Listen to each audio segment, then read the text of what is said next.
Welcome back to another episode of the Girl Stop Playing podcast. It's your favorite homegirl, Coriel, here to encourage you to stop playing with your potential and start working for what you want in life and in love. It's my goal to bring you the information and the conversations that's going to help you make the money and get the honey, because you can have it all as long as you are willing to work.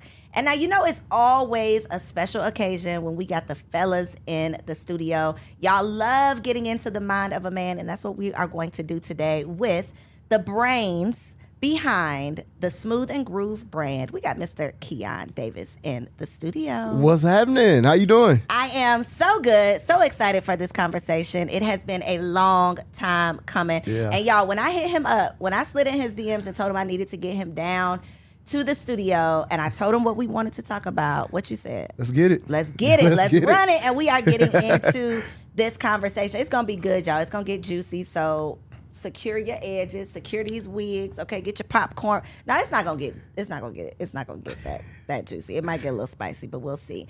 And y'all know what I've been saying on season 2. We're not talking about business. It's time to get in your business. Mm-hmm. Are you ready? Let's do it.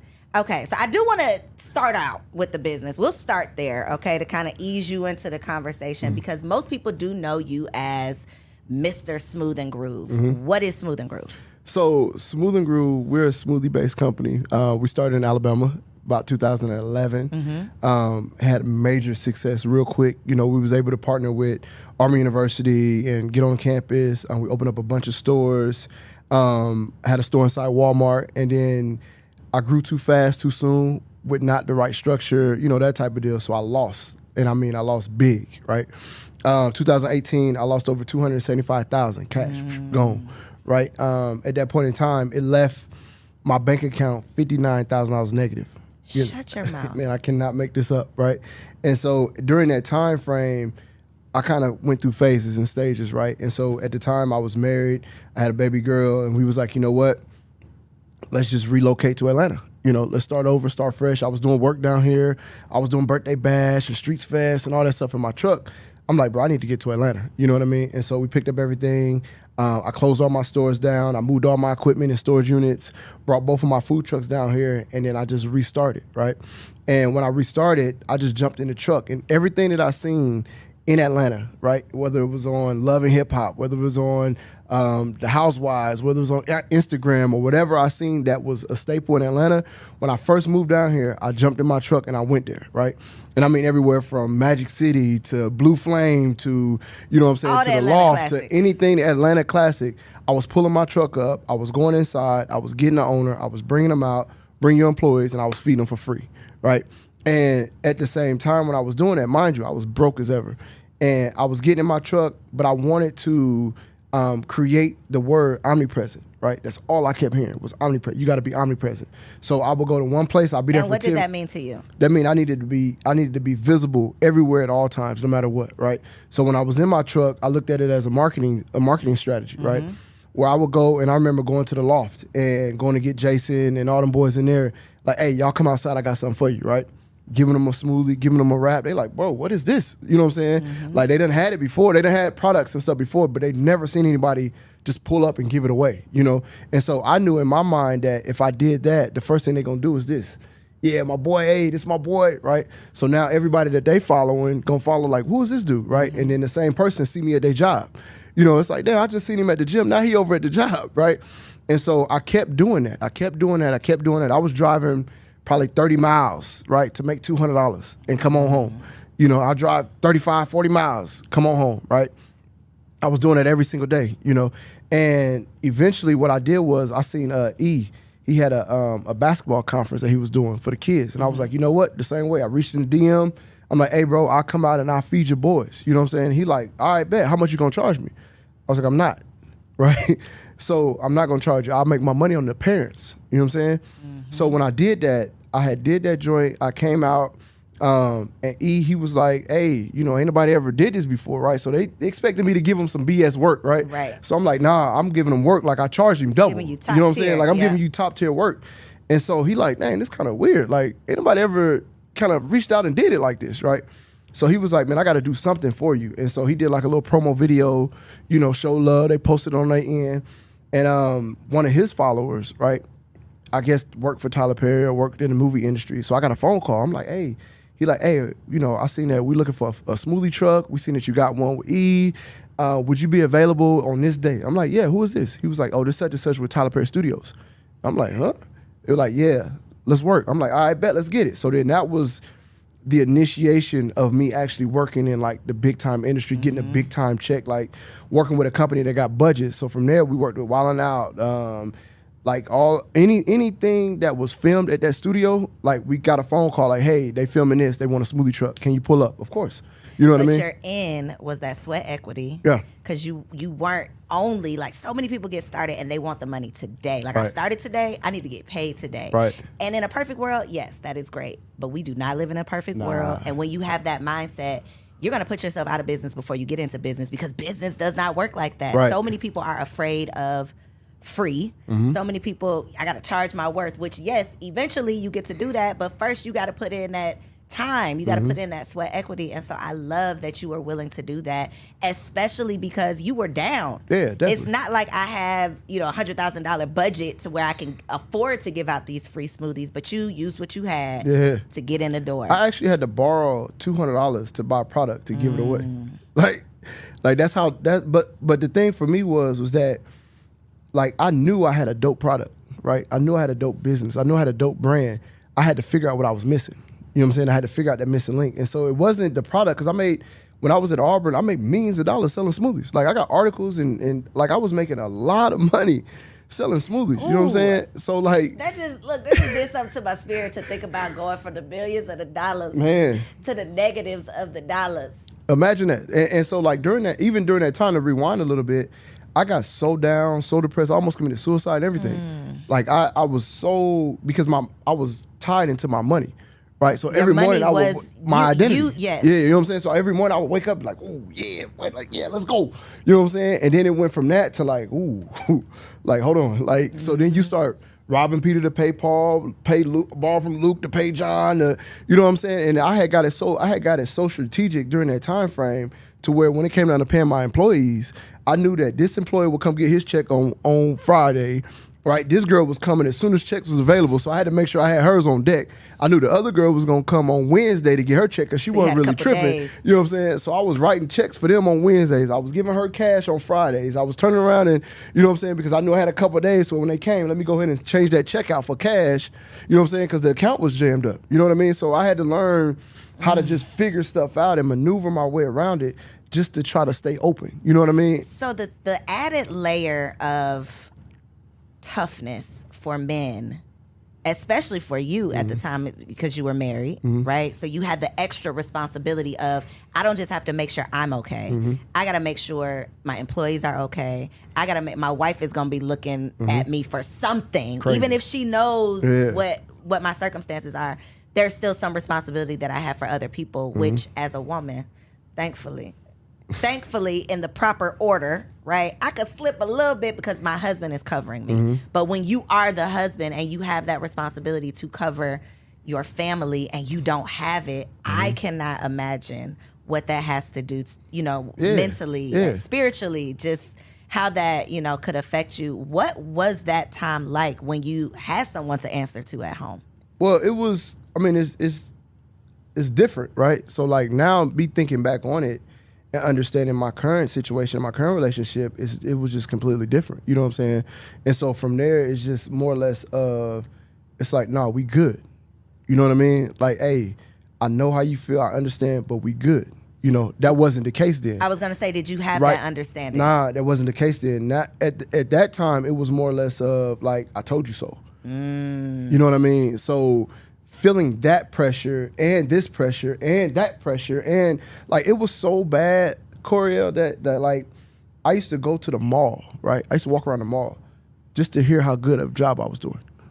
You know what I'm saying? Like I would go. Because you weren't hearing that at home. I wasn't hearing it nowhere, right? So it was like I was so beat up and beat down on myself that I would just go walk around the mall because I knew everybody in there was like, hey, boy, you doing your thing, boy, hey, keep killing. You know what I'm saying? Like, and so, but it didn't help. It didn't help. None of that junk helped until, I really dug into myself, right? And so, like, I got a tattoo now. I just got it the other day. Every man must search his own soul. you know, and I just started to get to that point where I understand what that means, right? At the time, I was actually going through that, but I didn't really know what that meant. I was just finding ways to just get to the next stage. I was finding ways to get to the next day. I was finding ways to figure out how to just power up just enough to get past this. Now, once I'm done, I can just go to sleep and rest, right? But when I get back up, it's like, oh, shoot. Starting over. Yeah, you got to start over. So during that time frame, I was going to sleep tired, waking up tired, operating tired, you know what I'm saying, maneuvering tired, like everything I was doing, because I was mentally just everywhere and mentally just drained to the point where, like, I don't even know how I was functioning. Like, it's all such a blur that it was like, oh, we just got past it. You know what I'm saying? And so that's kind of what it was during that time. But like now, I mean, even in the space of business and relationship, it's different, right? Mm-hmm. And so now it's a partnership. I don't want to talk about the now yet. Okay. I want to go back to the then. Let's go to the then. The then is what I'm sure taught you a whole lot of lessons to get you to what you are, you know, blessed to experience now. And again, we don't have these conversations. And when we do, it's usually women talking about it. So we don't ever get to hear like what the toll that a toxic, because it sounds like it was a toxic relationship. I don't want to put that on it if it wasn't. But from the outside looking in, it seems like it was probably not the most supportive relationship. Right. I'll say that. Right. And we don't ever get to hear from the men who are going through that. We never get to hear from the husband who needed the wife to big him up when he couldn't big himself up, who needed the wife to say, it's okay. You know, like, it's going to be okay. We will figure this out. Not just, it's on you, or not, I told you so, or I knew it wasn't going to work. Because we hear, like, don't be that woman. We hear that. Right. But we don't ever get to hear from the man who had that woman. And so now being able to experience something different, I think you probably appreciate it much more because you didn't have that before. So obviously the marriage did not work out. You are now a divorced man. What would you say was the biggest, like, lesson, even if it was a hard lesson? What's the biggest lesson that you took from your marriage that did not work out that you are able to take into a new relationship? Be solid. Like, no matter what, remain solid. You know, what does that mean? For me, I wasn't solid in my marriage. Oh, you weren't solid. I thought you were saying you're looking for a woman that's going to remain solid, but you were not solid. No. Okay, so yes, what does that mean for you? So for me, like, again, I had so many missing voids that I try to fill those voids the best way I know how, right? And so growing up as a man, especially a black man, right, it's easy to nurture a relationship with another woman, right? It's easy to kind of like feel in that space, even if it starts off a certain way, right? It's easy to kind of take your mind and shift your mind to like, oh yeah, she bad, you know what I mean? And like, and really start to kind of nurture that space and figure out how to maneuver in that space. And that creates an unsolid foundation, right? So like looking back on it, I'm like, I had to forgive myself, right? First of all, I had to forgive myself, but I also had to understand why I felt the way I felt. You know what I'm saying? And so it was just certain times and certain spaces that, you know, I just didn't feel appreciated. I didn't feel loved. I didn't feel like, you know, and everybody always talk about, like, as a man, you just want to be respected, right? I feel like that's a lie. You know what I'm saying? It's easy to say that. Right. But... You know what I'm saying? Like, it's like, no, men want to be respected, women want to be loved, right? It's like, nah, that's a lie, right? You want to be loved. Right. Because love is the only thing that's attached to everything, right? You don't have to love me to respect me, right? You don't have to love me to support me. You know what I'm saying? So when you break all these different actions down, love is the core of everything. So if you love me unconditionally, naturally, you're going to respect me. Facts. You're going to support me.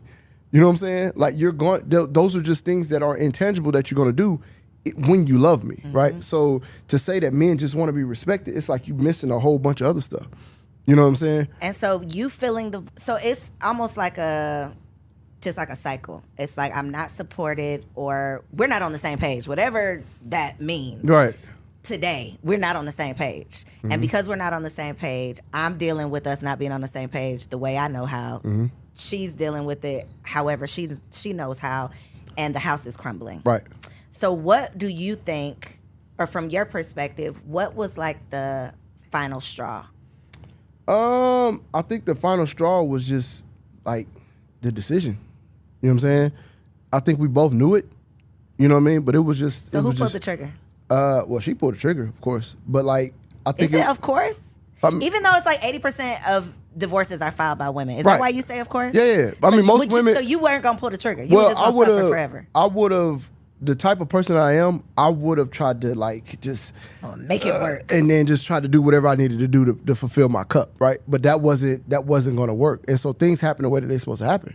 You know what I'm saying? And so even if I was there, because I was mentally gone a long time ago, you know what I mean? But even though that was just the thing, that's just what happened. You know what I mean? And so like you said, most women. I mean, she had planned on doing this junk way before it even came out, you know, so it was like, okay, I was threatened with it multiple times, you know, so by that time, it's like, do your thing, you know. So, and how long were you married? 7 years. Yep. 7 year of completion. Yep. You completed that season. Cycle, yep. Yes. That cycle, yep. So was it bittersweet? Was it just bitter? I think it was needed. You know what I'm saying? I think it was needed for both parties to kind of start the healing process to, you know, be better individuals. You know what I mean? Like, I don't know what she does to, you know, I don't know. But I just know that for me, it was important for me to start healing. You know, it was important for me to forgive myself for the stuff because I was beating myself up about everything, you know, because everything you grow to start to understand that everything is my fault, right? I played quarterback in college. I played quarterback in high school. So it was like that mentality, like, if we win, we win. If we lose, I lost. Yep. You know what I'm saying? So I kind of was fed all of that. So all the issues and problems was my fault. You know what I'm saying? It was nobody else's fault but mine. You know, but when things go good, it's like we did it. You know, so it was, you know, it was just one of them breaking points where it was just kind of like, you know, it was needed. Now, was it rough? Yeah, it was rough. It was definitely rough. We got 2 girls. You know, so that was the part that was the roughest. So space. What were the conversations? Because again, I've never had this conversation with a man that's experienced divorce. I have talked to women. It's like, how did you talk to your children? But what was your, what was your conversation with your daughters? Because your daughters are pretty young. Right. So my conversation was like, you know, nothing is your fault, right? This has nothing to do with you. You know what I'm saying? Like, I'm still here.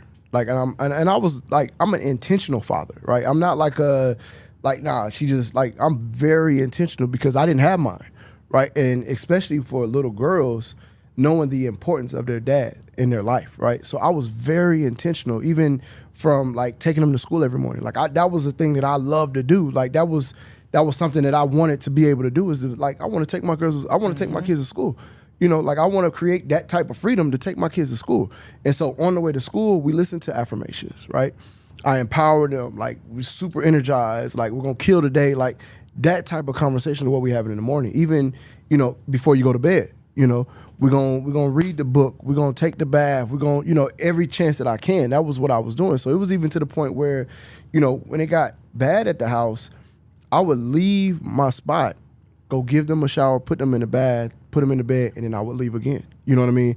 Just so I can have that moment with them. They can have that time as well. And so, you know, those were core moments that I think, and I could be wrong, but I think that, you know, instills that love and that balance and that peace and that bond with your daughter and father, you know what I'm saying, opposed to just not doing it. You know what I mean? So that was kind of like my thought process on it. So like when it came to like split, my conversation was more or less of like, I'm still here, right? Have you been able to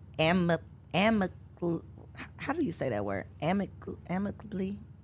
You know the word I'm trying to say. Yeah. You know what word I'm trying to say. Yeah. Have y'all been able to co-parent well?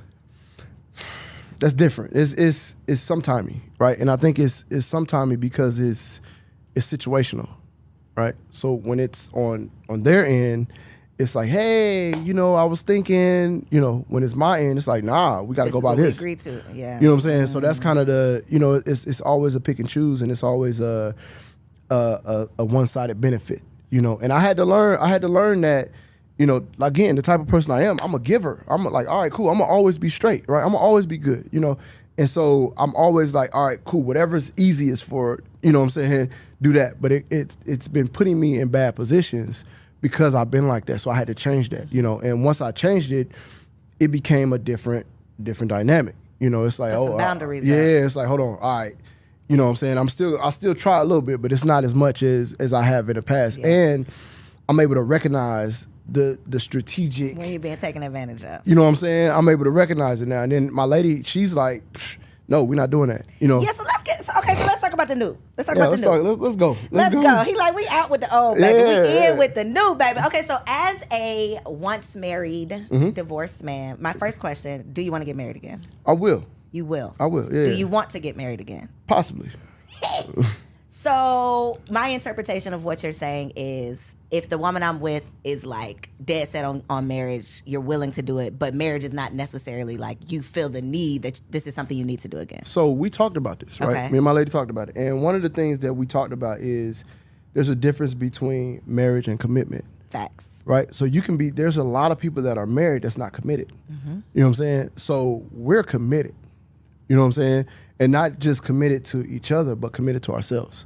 Right? So for me, it's like, all right, I'm committed to be the best version of myself. Right? And I'm committed to that. And to reciprocate that, she's going to receive the best version of myself. You know what I'm saying? Because for one, it's just about me. Right? I'm going to be whole myself so that now you have a whole man. Yep. You know what I mean? And even if I like mentally go into this thing, it's like I know that she always got my best interest. You know what I mean? So for me, it allows me to be more open, more vulnerable. It allows me to have less ego, right? So I've been trying to kill my ego for the longest, you know? And so it allows me to receive information or receive criticism, right? Because she be in my shit, boy. I'd be like, God damn. She ain't playing games. Don't play no games, though. Has she been married before? Yeah. Okay. That's a thing, right? Because y'all have learned at least what you're not gonna do again. Right. And you can bring that to one another to be better versions of yourselves. I think that is so important. Yeah. How does she have children? How does that element, how does that play in y'all's relationships? It was, in the beginning, it was kind of tough because it was just like, hey, I don't want to overstep. You know what I'm saying? And vice versa. It's like, I don't really know how you raise. I don't know your strategy. I don't want to do too much, you know what I'm saying, type of deal. But eventually, after, just being interacted and being around, I think that my values, my morals, like who I am as a man, allows her to recognize that however I'm treating the kids, it comes from that space. You know what I'm saying? So it's like, all right, look, this is how we do it. Like, hey, whatever you feel. You know what I'm saying? Like, and then even with me having suggestions, it took me a while to be like, hey, no, I don't think you should be, you know what I'm saying? That's going to probably, That ain't gonna work out the way you got. Yeah. And so it took me a while to even say that. But then now it's like, what you think? Like, how you feel? Did I do that? You know what I'm saying? How do your daughters feel that, because I'm assuming her kids live with her. Do you get to, do they see you more than your girls? Yeah, her kids. So we actually live together. So we're in the same house. How do your daughters feel about that? So my daughters feel like they're excited. Like they got their own space, their own room. I'm a daddy's girl. I'm just thinking like, if that was me, I need to be living with my, I want to be at my daddy's house. So when they come, they got their own space. You know what I mean? They in their own space. So you're making them feel they got their own drawers. They got their own toys. They got their own, like, everything is set up. You know what I'm saying? Like it would be if they was there every day. You know what I mean? And so it's no difference from that space. But I think for them, they're adapting to, because we show a lot of love in the house.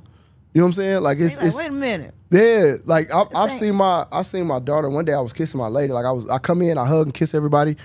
And I seen my daughter like look up, and she was just like, just smiling. You know what I mean? She was smiling. Okay. I thought she had an attitude. No. She was just smiling like, dang, And so she feels and kids feel love, right? Kids feel love, and all you have to do is just love, just produce love, and everything else will fall into place. And so that's really the strong dynamic that we try to produce and show. It's like just show these kids how to be great humans. Do you have baby mama drama? Little bit. I try to. We knew the answer was yes based on that giggle. I can't imagine. I can imagine that it's challenging a lot, and I think that it's more so challenging when your own feelings and your own emotions are taking over, like, the best for the kids, right? Versus us focusing on this is what's best for the children. It's well, I feel this way, or I don't want that, or especially when you're used to getting your way, I think it's even more of a challenge. And then when somebody else is in the picture, it's like, well, Like, what's up? Yeah. So the thing for me was like the beauty of what I had was I had a woman's point of view, right? I had a woman's point of view based on this situation, but someone that loves me, right? So it's like, no, and gonna tell me I'm wrong. Like, I've been wrong a lot of times. Like, I had to go, you go through the little divorce situation, and I almost got like jammed up because of my ego, right? And that's why I tell people all the time, What bro. does that mean? So, like, I literally, like, was just tit for tat, right? It's like, nah, man, it should be like this. Like, you getting all this, I'm doing, like, come on, bro. Like, you know what I'm saying? Like, freaking, I ain't doing it then. You know what I mean? Like, that type. You know how most men get in that space. And I think that's where most men get messed up at when it comes to, like, divorces, separations, and all that stuff. We get the short end of it, right? And we feel like we're getting the short end because we're approaching it and attacking it from an ego standpoint, right? It's like, no, man, it should just be like this. Like, I'm telling you this, I'm showing you it should be like this. And it's like, nah, well, we're going to go with her, right? You know what I mean? And so now, as a man, you get frustrated because you feel like you ain't got no right. So you feel like you ain't doing it, or you feel like they always get what they want, and you trying to give and all that. So the ego comes into play. And so that almost messed me up. And so I had to realize, and we had a conversation, me and my lady had a conversation, and was like, look, you just got to do right by the girls. Forget everything else. You know what I'm saying? Forget all that. It's about them. What's best for them? You know what I'm saying? And so from there, from that standpoint, it was like, I get it. My ego was in the way. Let me remove the ego, right? Let me get rid of the ego, and let me think about being a great father. You know what I'm saying? It ain't about me. Be getting the short end of the stick. Yeah, of course.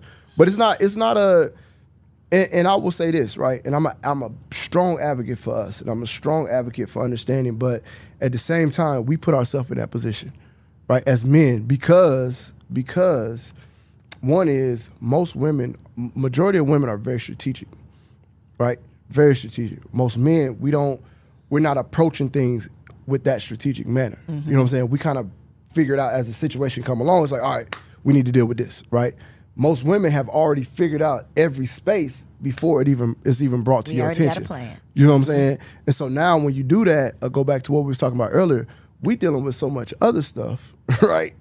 That now we got to try to compartmentalize and kind of focus, and majority of the time things slip through the cracks, right? We're not as, and I won't say all men, but like, I know for me, I'm not as detailed. I'm better now. I wasn't as detailed as I should have been, right? I wasn't paying attention to You know the detail. kid's doctor's name? Yeah, I got it in my phone. Okay, I don't know about heart, but I got it in my phone. I be like, what that baby doctor? What's his name? Yeah, I just had an appointment the other day. Yeah. Okay, so you be know. Y'all gonna have more kids? No, we ain't gonna have more kids. That's a no. Nah, we doing businesses. Those are kids. Your ex was not an entrepreneur. Is your next an entrepreneur? My now is entrepreneur. Yeah. Like, let me get that. Okay, I just threw that out there. He said, put some respect on it. She is an entrepreneur. So for other fellas out there who are entrepreneurs, they are not married yet, they're in the dating space, would you recommend, like, do you think that made a difference, that your ex was not an entrepreneur and maybe she didn't understand the ups and the downs and the real life, this is what it is, and your woman now does? Do you think that plays a role? I think it does. It's just, my lady is just like, she dope. You know what I'm saying? Like, that's just what it is. Like, regardless of if she was working, I think she would have the same type of mentality. You know what I mean? Just because she a dog. And so from there, it creates this level of like, let's get it done. Like, it got to get done regardless. No matter who does it, no matter what happens. Like, you know what I mean? Like, she owns multiple businesses that are in different spaces, but she's able to, like, strategically do everything. You gonna bring her down to the show? I'll bring her Y'all down. Public, right? I saw a post or something, so it's no secret, so she could come on down. Yeah, ain't no pressure. Talk. Yeah, because I think not just because I'm nosy, even though I am a little nosy. I think that this conversation is so valuable and so helpful for men who have like given up, like F this, because y'all need love too. Like, as strong as many women as y'all can go out and have sex with and make yourselves feel good and all of that stuff. You're still empty. You're still empty. You're still trying to feel something. And so to give hope for men who are like, F it, I'm done with that, and also for her, we are told so many times, if you have kids, it's over with for you. If you're divorced, it's over with for you. If you in Atlanta, it's over with for you. No, it's crazy because like my real shift, like, in my mind, was like, I had character flaws, right? And so when I realized I had character flaws, It was the first social proof dinner. You know what I'm saying? The all white joint. Everybody was there. I was there, yeah. Yeah. And so when I was there, I was like, that was in the middle of like the rough part. You know what I'm saying? Pause. When you say character flaws, they're having a hard time reading between the lines. Okay.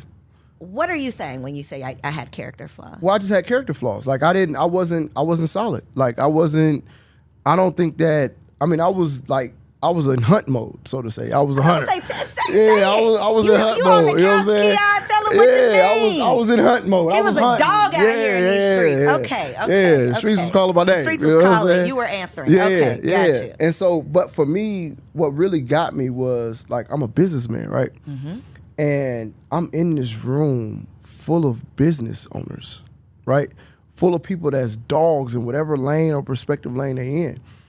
While I was in that room, I remember like it was yesterday, and it always messes me up. I was looking at women. I'm in there like, boy, that lady fine, boy. Like, boy, she gorgeous. You know what I'm saying? And in my mind, I'm thinking. I even had I had this conversation with Andre Norman, and when I left, no contacts, no connects, no follow-ups, it was just like, hey, what's up? Hey, what's up? You know what I'm saying? A couple pictures, but I was in and out. You know what I mean? I didn't serve the purpose that it was there for, right? And so I've never told nobody this story. Like, this is the first time, this is exclusive. But like, when I was in there, I remember everybody in white. I remember coming down a little spiral thing. We drinking, having a good time. And I'm in there looking at women, right? And I thought to myself when I left and when I got home, I was like, bro, you failed. And so it reminded me of like all of these things, like, because now I'm like, bro, I'm dope at what I do, right? I'm a dog, you know what I'm saying? Why am I not getting invited to places? You know what I'm saying? Why am I not in the same rooms that I'm supposed to be in, right? Why am I not on stages speaking like I'm supposed to be speaking, right? So it came down to a point where, like, okay, you in the interview space, you do the podcast, you do all these areas. Now, if somebody came up to you and was like, hey, look, I got a podcast, I do X, Y, and Z, you could tell if they was on some BS, right? Like, she full of shit. You know what I'm saying? Like, ain't nobody doing that for real. That's the same thing. So you think the elite of people will invite me somewhere, you know what I'm saying? Knowing like, oh, he playing around. He bullshitting. You know what I'm saying? Easy. So now I'm like, oh, that's why. That's what it is, right? And so I'll tell any and everybody this. I was the wrong person to lead your girl around. I was. I am surprised by this. You're supposed to be. I really am surprised. You know what I'm saying? Just being honest. I feel like I could, I could pick out the one that you should stay away from. Yeah. I never felt that way about you. You weren't supposed to. Wow, you was real good at it. I'm telling you. You know what I'm saying? All right. But now I'm probably the best person you can lead your girl around, right? Because now what I understand is, and I've said this multiple times, I only want what's mine. I don't want nobody else's nothing. I don't want your girl. I don't want your money. I don't want your business. I don't want nothing that ain't mine. You know what I'm saying? Because I know how hard I work. I know how hard I prayed and manifested. I know that all the things that I need, right? It may not be what the next person needs. I don't want no parts of it. You know, it may fit like this. It may fit strong right here, but it ain't gonna fit in all these other areas. I know me and my lady like this. So what was it that got you from social proof dinner to meeting your lady? And then I want to know how you met her. But what got you just in the right space for her? So I think that dark work, that shadow work, you know. Talk about it. So when I separated, I moved out. I left them with everything. I wanted to leave my girls in the same situation. I didn't want to interfere. I moved like 5 minutes away. I got a 1-bedroom apartment. And during that time, it was like, I'm so used to coming home to my girls, Daddy, you know what I'm saying? And so during that time, it was like, shoot, like, dang, they ain't, you know what I'm saying? So I was trying to figure out things to do. So I don't know, people probably don't remember this junk, but it was like one point in time, I was working out at midnight, right? I would come home, I would work all day, I'd go get me something to eat, come home, and I'd be sitting there, and I don't watch TV for real. So I was sitting there, I'm like, I need to do something. So I just go to the little gym in the apartment complex. Be midnight, I work out, come home, go to sleep, wake up, do it all over again. You know what I'm saying? And then it went from that to me finding a place to go every day after I left work. So every day I leave my store, I would go to like some restaurant. So Tuesday I went to the Mexican restaurant. Wednesday I went to this place. Thursday I went to this, you know what I'm saying? Every week. And it got to the point where I was sitting at the bar, I'd give me something to eat, give me something to drink, have a little conversation, I'm gone, right? I didn't want no parts of nobody. I didn't want to talk to nobody. Like I would talk, but I wasn't trying to like connect. Yeah, I wasn't in that space, you know. And so it went from there to me just coming home, sitting in the living room in the dark. You know what I mean? Like really like bro, what's going on? You know, so it was probably 2-3 weeks of me coming home, sitting in the dark until I fell asleep on the couch. Just sitting there, you know. And that was the time that shifted, right? That was the time that it was like, hey, you need to get your shit together, right? Like no more of this. Like, cause, you know, at the time you get depressed. You know, you start missing the norm, right? And so I had to recondition my mind. And that's when I started thinking about all this stuff. Like, bro, like, that's why. This why. Like it's not a out the blue thing. Like I left these breadcrumbs. You know what I'm saying? Like these breadcrumbs was left. That's why I'm in this space. Right? So it's like, let me stop it, cut it off at the head, and let me fix it where it started from. You know, so that's when I start doing the mirror work. That's when I start, you know, really focusing on reshaping my mind and rebuilding my body and configuring who I am as a person and understanding, like I said earlier, I got those character flaws. Let me fix those. Now, well, I'm as solid as they come. You know what I'm saying? I'm as solid as they come. How? Because there's a lot of men with some character flaws that have not yet figured out. They may know they have character flaws. Like, I can identify this, but damn it, I don't know what to do about it. So for me, I knew exactly what to do about it. Right? It's me. I'm the only person. You look in the mirror, you're the only person you can't lie to. You know what I'm saying? Like, you the only person, like, that's the only person that know all your flaws, all your weaknesses, right? You can't lie to that person. So that's the shadow work. Like, it was me versus me. You know what I'm saying? It's like, it's almost like having two people on your shoulder. It's like the old me versus the new me, right? And that's the battle. So is it just, because you still have eyeballs, you're still human. So when you see a beautiful woman, is it you saying something in your head now that you weren't saying before?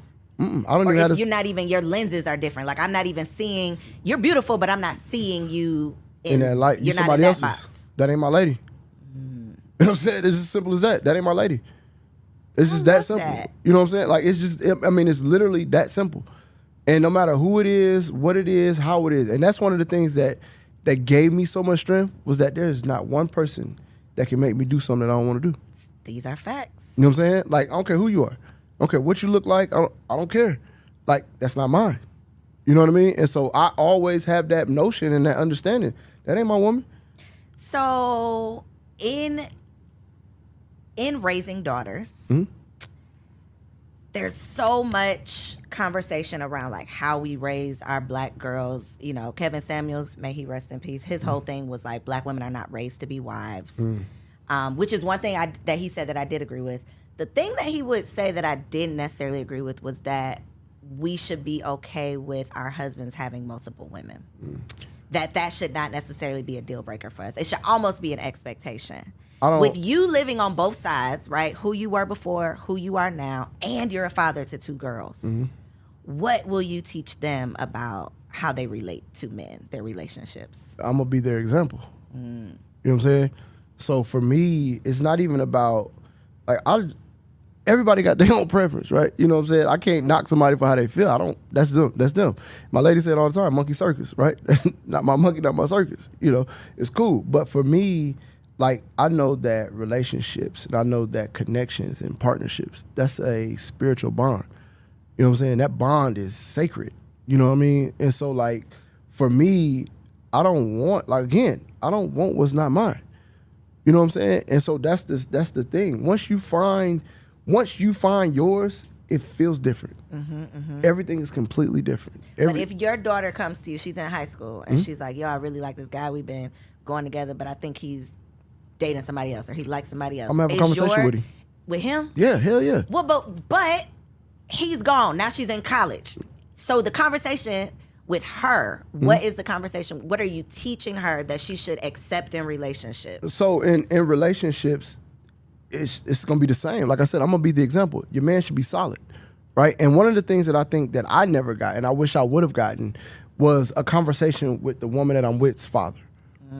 Right? And so for me, it's like, okay, if this is the woman, if this is the man or the boy that my daughter chooses, let me instill what I can for him to be a better version of himself for my daughter. You see what I'm saying? And vice versa. So it's like, even if she comes to me saying something that it's like, baby, that's wrong. Like, you shouldn't be like that towards him. You know what I'm saying? And be able to have that level of conversation, but do it on both sides. Because, I mean, at the end of the day, as growing boys, we don't know what their father taught them, right? We don't know Or if their father was there to right, teach them anything. You know what I'm saying? So I've always felt, I didn't have my pops. So I've always looked at other men like, all right, what you think? You know what I'm saying? And most of the time I was met with a brick wall, you know, but I've always said to myself, like, listen, when my daughters, whoever they're with, right, we're going to have that conversation. You're going to have a conversation. Yeah, and I'm going to tell them, like, you can be open and honest with me. And there's no judgment there because you need it, right? One of my goals and one of the things that I've always tried to do is, like, I'm working to be the version of the person that I needed when I was 12. Like, that that's... you didn't have. But I'm looking to be that guy that I needed when I was 12.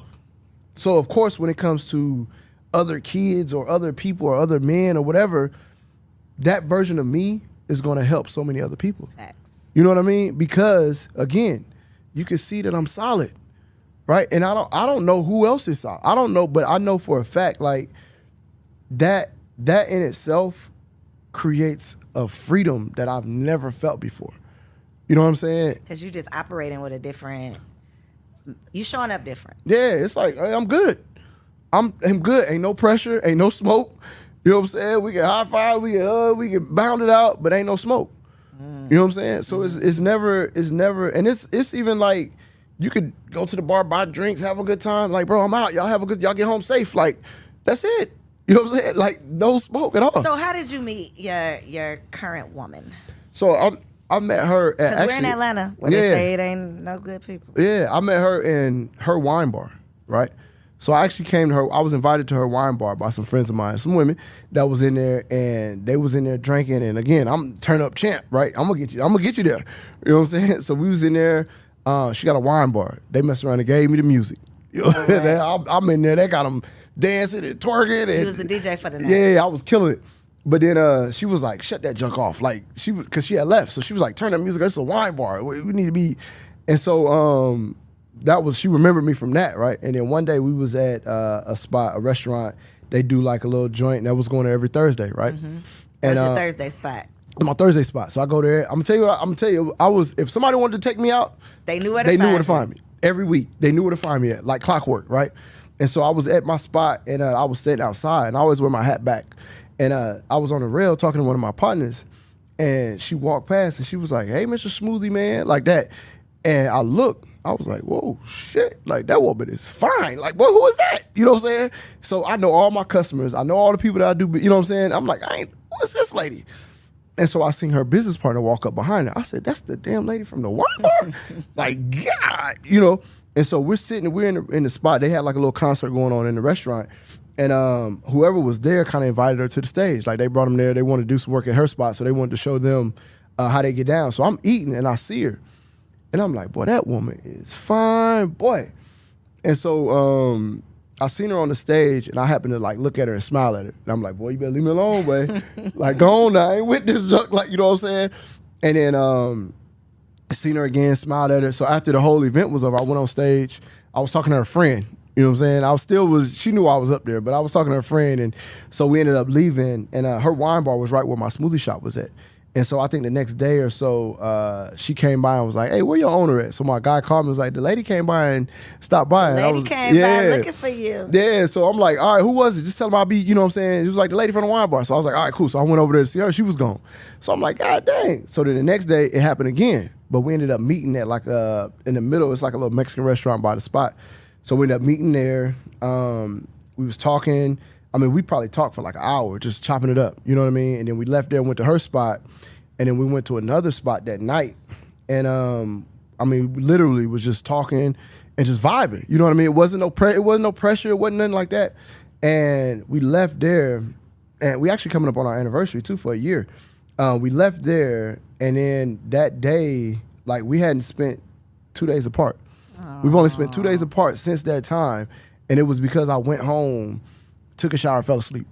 You know what I'm saying? I did that twice. She was like, all right now, Third time now. Hey, don't do that no more. After that, we've been locked like, you know what I'm saying? We've been thick and thieves. Yeah. But and of course, throughout the process, we had our ups and downs. But I tell anybody that woman upgraded the hell out of me. She wasn't playing with you. Listen, that woman upgraded the hell out of me. And that helped me to understand. And people talk about this junk, right? It's like, it's levels to this stuff, right? They always say that shit. But the thing is like, it's really true, right? It's levels to honesty, right? It's levels to everything, you know? So how I felt like I was at a certain time, it wasn't the same level that she was feeling. You know what I mean? And so knowing that she had a little bit more experience or, you know, had a relationship. Older? Yeah, she's a little older than I am. You know what I'm saying? And so that was the other thing about Kevin Samuels. He was like, don't nobody want a woman with kids. And I'm like, bro, you crazy. Why she got to come on down to the studio boy, and give the lady some hope because. Bro, you crazy, boy. I want that one. That's what I want. You know what so when you say she upgraded you, I want to know, not in what way she upgraded you, but what was it about her that caused a shift in you?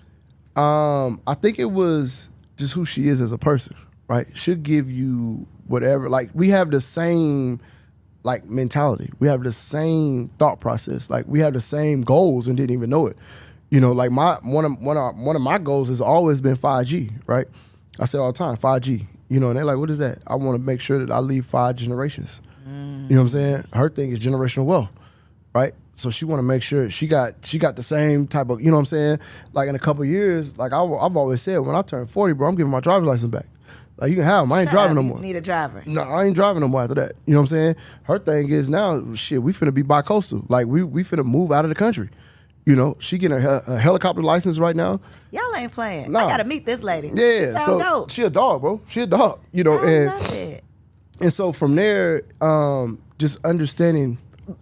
Real quick, because there was a point behind that question. I think a lot of women think that the way that we upgrade a man is by making you do the thing. But it sounds like she inspired you to do the thing just by who she was. Yeah, who she was. Like, she operates at a high level, right? And so experiencing someone else that operates at an extremely high level, you know what I'm saying? It's like, oh, shoot. You got to rise to the occasion. Yeah, let's do it. This is what we're doing. Let's do it. You know what I mean? And so that was always like a positive. And then for me, I didn't even know this. Just who I am was completely different for her. You know what I'm saying? Like, for me, I make her coffee every morning. I don't even drink coffee. You know what I'm saying? I learned how to make her coffee. So it's like I make her coffee every morning. You know, and so that was something that she was like, nobody's ever done that. You know, and it wasn't that I was like, let me find out something I can do. It's like, no, it's like, I see that you drink coffee every morning. Let me make that junk for you. Let me have that junk ready. If I get up earlier, you know what I'm saying? And it started for me just waking up a little earlier and doing it because I was always waking up early. To now it's like, all right, let me make sure I get her coffee, even if she's up. Let me go run and grab that coffee real quick because I know she gonna want that damn coffee. I love this for you. You know what I'm saying? I feel like you're just like in another. Your spirit is just different because of, you know, your surroundings and even who you are. Because I don't want to just say it's because of your relationship, but it's what you went through that really not even, it's like made you who you were meant to be. Because you're not somebody new. It's who you originally were. You're just getting back to yourself. Right. So I love that. Yeah, and I'm very excited for you. Yeah, it's dope because like we have, she asked me the other day, she was like, why is it so easy for you to make adjustments when I mention something to you? Right. So I was like, I mean, that's an easy question, you know, because I want to be the best version of myself, right? And so when she sees me, and she tell me all the time, she's like, when I see you, I see greatness, right? And that's the only thing I expect out of you, right? So when I understand that and I know where it's coming from, I know it's genuine. I know that's like genuinely there, right? So it's like when you tell me something that you see in me, I need to adjust. You know what I'm saying? So you closed your store down a couple months ago. What was, and y'all were together. What was her reaction to, and I'm sure it wasn't like one day the store just closed. I'm sure this was like a process, but what was her reaction, I guess, or her perception of you during that time? She was like, the only thing that she said, you should have better planned because you knew it was coming. But it wasn't a, I told you so. No. It was like, hey, what's next? You know, what we finna do? You know, and so now, like, And right now we're working on 3 projects. Like we're opening up 3 restaurants all simultaneously, together. So when you're talking about kids, these are our kids. Business partnership. Yeah. So now, like she said up before, she never had a partner for real. I've never had a partner for real. Now we have partners. Like we got a partnership, where we can lean on each other when we need it, and just always be in a space that it's like, hey, what we need to do next? Like, all right, what you got? All right, this is what I got. Let's run it, And I've never had somebody support me as much as she do. Like when I got the key to the city of my hometown last year, and we had just really like started communicating and talking and got serious. She flew out there. You know what I'm saying? She was like, no, I'm coming. I'm like, what? Like, no, I'm coming. Every interview I did, she was there. Every event I did, she was there.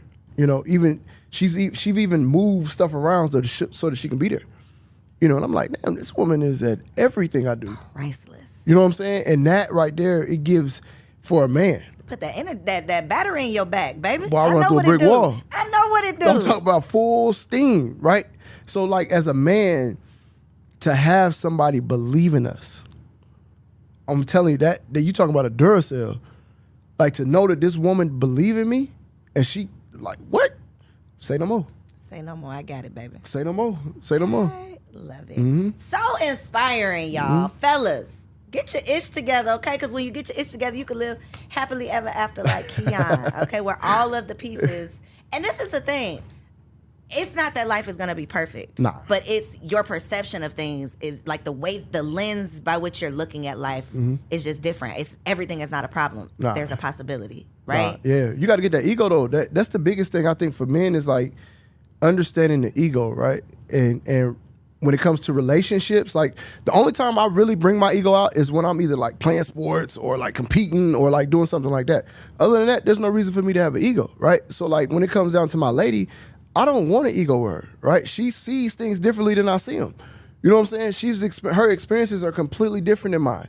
So if she sees something and she challenges me, it shouldn't make me like, ugh, you know what I'm saying? And so one of the things that I think about all the time is like that 120 joint. You know what I'm saying? Like be talking about that 120, like I want to be good in every area, right? I'm not just a great businessman. I'm a great father. Tell us the 120. I'm not familiar. So with 120, I know ET talk about like being 120. Right, all the way around, like being great at everything that you do. Gotcha. You know what I'm saying? Like it's a lot of strong business owners that have terrible relationship with their kids. You know what I'm saying? It's a lot of people that are great with their kids but terrible in business. You know what I'm saying? Or they wife don't like them but their kids love them. Like you know what I'm saying? So it's like I'm built to be great in all areas. You know what I mean? And so that's the only thing that I expect out of myself.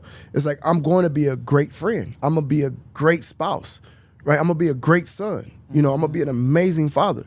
I'm going to be a great businessman, and I'm going to do it with integrity. You know what I'm saying? Across the board. So no matter what happens, I know that I'm going to give my absolute best in whatever area. And if I need to be stretched, and that's what happens. Like I get stretched where you get challenged and you like, no, you ain't doing it. It's like, all right, bet. At first you bring out the ego, like, but I'm doing this, I'm doing that. It's like, you know what? You're right. I am built for this. So I'm gonna do this too, right? What else you got? I'm gonna do that too. Throw something else on the plate, cause I'm gonna do that too. Across the board until now you like, bro, like, what shit, I can do everything. You know what I'm saying? And now they talk about like being able to do too much stuff, you kind of get distracted. It's like, it's not that. It's that whatever challenge is in my face, I'm going to handle it. And I'm going to handle it gracefully. And I'm going to do it at a high level all the time. So that's the thing that's what I stand on now. So it's like, it's whatever. Like when you said this is what we do in the podcast, run it. Let's do it. Run it. You know what I'm saying? Because next, like even like I was talking about earlier, I used to go see my daughters at school every morning, right? Like, cause I was missing them so bad. I was really missing them because I was only getting them every now and then. And so my lady was like, look, what did you normally do, right? So she was like, I took them to school every morning. She was like, well, meet them at school. So I would meet them at school when they was dropped off at school, give them a hug, give them an orange, give them, you know what I'm saying? Empower them like I do in the car, 2-3 minutes, and send them on to school. You know what I'm saying? At least 3 to 4 times a week I was doing that. Getting up, meeting them at school, right? Well, now they just moved to Marietta. So I can't do that no more. So now it's a different mental dynamic. It's a little challenge. Yes, it's challenging. You know what I'm saying? It's an hour and some change. You know what I mean? To be able to do that. And so I'm saying that to say that, excuse me, no matter what happens, the adjustment will be made, right? And now instead of me looking at the problem, oh, they moved to Marietta, it's like, all right, cool. Let me figure out a way to make an impact on them where they are, right? So I told somebody the other day, I'm going to make myself so big, I'm going to do so well, and I'm going to do great by people so much that the people in the school are not even going to believe that I'm their dad, right? So when they say, no, my dad is, it's like, that's not your dad. That can't be your daddy. You see what I'm saying? The same thing that I used to feel, like I said, when I was 12, that's what I wanted. You know what I mean? The impact of my father or, you know, my family to have an impact on people to where they didn't even believe that it was my dad. You know, so that's the type of level of like, let me fix the problem. So now, hey, get cool enough with the teachers where I can do a Zoom call while the kids in school. It's cool. I just need to see their face. Let me figure that out. You know what I mean? Listen, active fathers, it's such a, it's not celebrated enough. And it's so needed. I mean, the statistics, like we know the impact that fathers make. And so, I don't know. I'm a pray about that one because the hour drive. It's just an adjustment though. Yes, it's adjustment, but it's not a. Again, I don't look at the problem. I just figure out the solution. Find a solution. That's it. Just find a solution. Well, let's drop the mic on that because the problems are gonna come, but it literally is what your response is to the problems. How you can turn this obstacle into an opportunity, and it sounds like that's what you're doing. Yep. So we cannot wait for these 3 babies, these businesses that you are about to birth so that we can support them. You want the exclusive? I want the exclusive. You want the exclusive? We want the exclusive. You want the exclusive? So we got 3 restaurants that we're opening, right? One is the smoothie shop. Okay. Right. So all on the south side? Yeah, all on the south side. Okay. The second one is a BK Lobster. We bought into the franchise of the BK Lobster. So we'll be opening up BK Lobster in the south side. Is that like lobster rolls? Lobster rolls. I will be there. I'm talking about this off the chain. I will be there. It is off the chain. And the third one is a brand that we both created together called Mimosa Me. So it's a mimosa brunch bar. I'm about to slide down off this couch. Hey, listen. Let me come host something down at the mimosa bar, okay? You gonna love it. You gonna love it. We are on record. We're gonna love it. Hey, the first event, matter of fact, we're gonna do this for the grand open. I want you to bring your signs. Listen. I want you to bring everything. I am there. We're gonna do when an is exclusive. When is it? So we should be open there probably the end of May. End of May. Shut early your mouth. June. Yep. I wish Kendrick was here. He know I love me a mimosa. Yeah. I'm gonna be down there, okay? We're gonna have over 50 mimosas, 50 different mimosas. Like it's gonna be dope. Like the viewpoint that you get when you get this food, the food gonna come out looking crazy. The mimosas gonna be crazy. Shut your mouth. Like everything that we're doing in that spot. Should I wait for this to come out? Nah, you drop it. You drop it. You get the exclusive. The people need to be at the mimosa bar though. But they're gonna be there when Mimosa you get Me. Mimosa Me. Yep, Mimosa Me. That's the name of it. Shut up. Yep. I don't love that for you. I love that for you. I love that for me because I'm going to be all up and through there. Y'all, we gotta support it. We gotta check it out. The wine bar, you wanna tell us? Yeah, so she has a wine bar called Pure Zen. Pure Zen. Yep, so it's on the south side as well. Everything is in McDonough. Yep. Everything is in McDonough. I don't know where McDonough is, but I'm gonna find this mimosa mimosa spot. Yeah. So listen, I will be there. Okay, y'all heard it here first. We got the exclusive. I enjoyed this conversation. I appreciated it. And we got to have you back. Let's do it.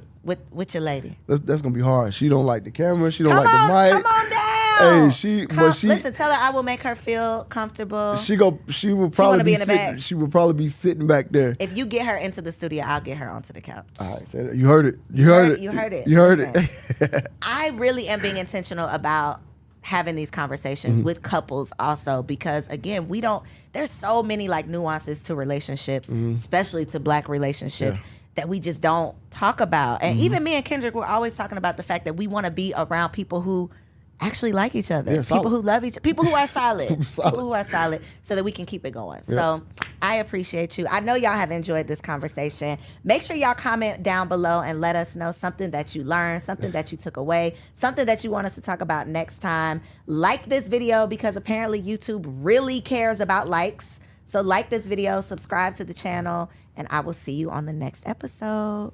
Peace. We out.